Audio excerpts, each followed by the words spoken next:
To a fight that you've probably seen online, something that has gone viral. A lot of people talking about this prisoner in Texas, Rodney Reed, was scheduled to be executed, and Kim Kardashian has taken notice of this and has gotten involved at a very high level, actually. Of course, you've seen a lot of people tweeting about it, posting stuff on Instagram, but Kim has gone the next level. You know that this is her mission, that she's looked for these cases and looks to get involved. And we found out that she is working on the Rodney Reed case. So not only has she given legal resources to his legal team, Kim has actually spoken to Rodney while he sits on death row. We know that they had a phone call just last week. And Kim has kind of followed this case. I mean, for months, actually, she's spoken about it. But now that things are getting to the wire, I think his execution is November 20th.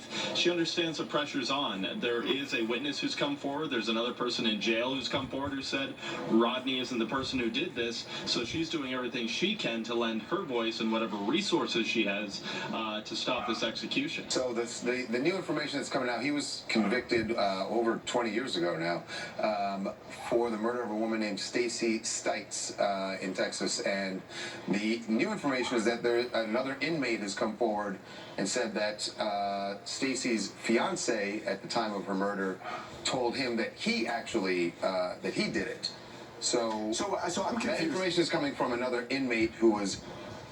What are you confused about? Is Kim saying he's innocent, or is Kim saying I don't support the death penalty? Kim is saying that he didn't commit this crime. So she's saying he's innocent. Correct. Okay, so this is not a death penalty. This is. But it's imminent now because it's imminent because it's like 12 days away or something like that. Right. Yeah. So the fight is they're trying to get the governor to at least grant a stay of execution.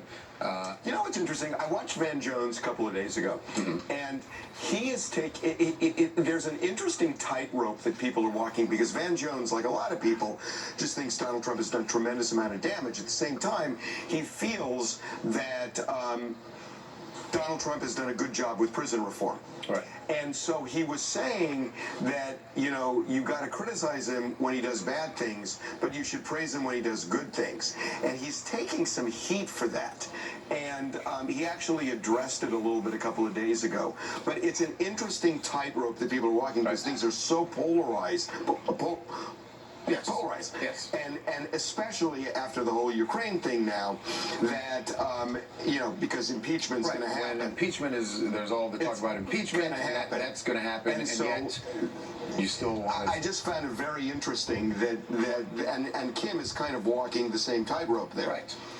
And more complicated because of Kanye. But I think that's part of it also, is that some people who are criticizing President Trump think that he's only doing the prison reform stuff because it makes him look good, because he can have Kim Kardashian come in and pose for a photo in the Oval Office. But Van was saying, give him credit for this. And again, it's, which comes down to, well, maybe his reason for doing it isn't the greatest, but in the end, does the end justify the means? That's right. And that's why it's just kind of an interesting kind of overlay to it. Yes. Hey, what's up, everybody? It's Mel in Texas, and it's been clear that Kim Kardashian is staying consistent with her message on making sure that people who have been wrongly imprisoned are getting free. We've already seen her do some amazing work, and this Rodney Reed case is one that's really big here in Texas that's going on right now, and I'm glad that she's getting involved in it, because she's been consistent on this. Maybe not so much as her husband could have been consistent on a lot of things, but she at least has been consistent in fighting for people who have been wrongly imprisoned. I'm sorry, what state was this again? Texas. That is an unforgiving state when it comes to the death penalty, by the way. Right. That will be an uphill battle. They do not mess around in Texas. Nope. Okay, we are going to take a break. All right, when we come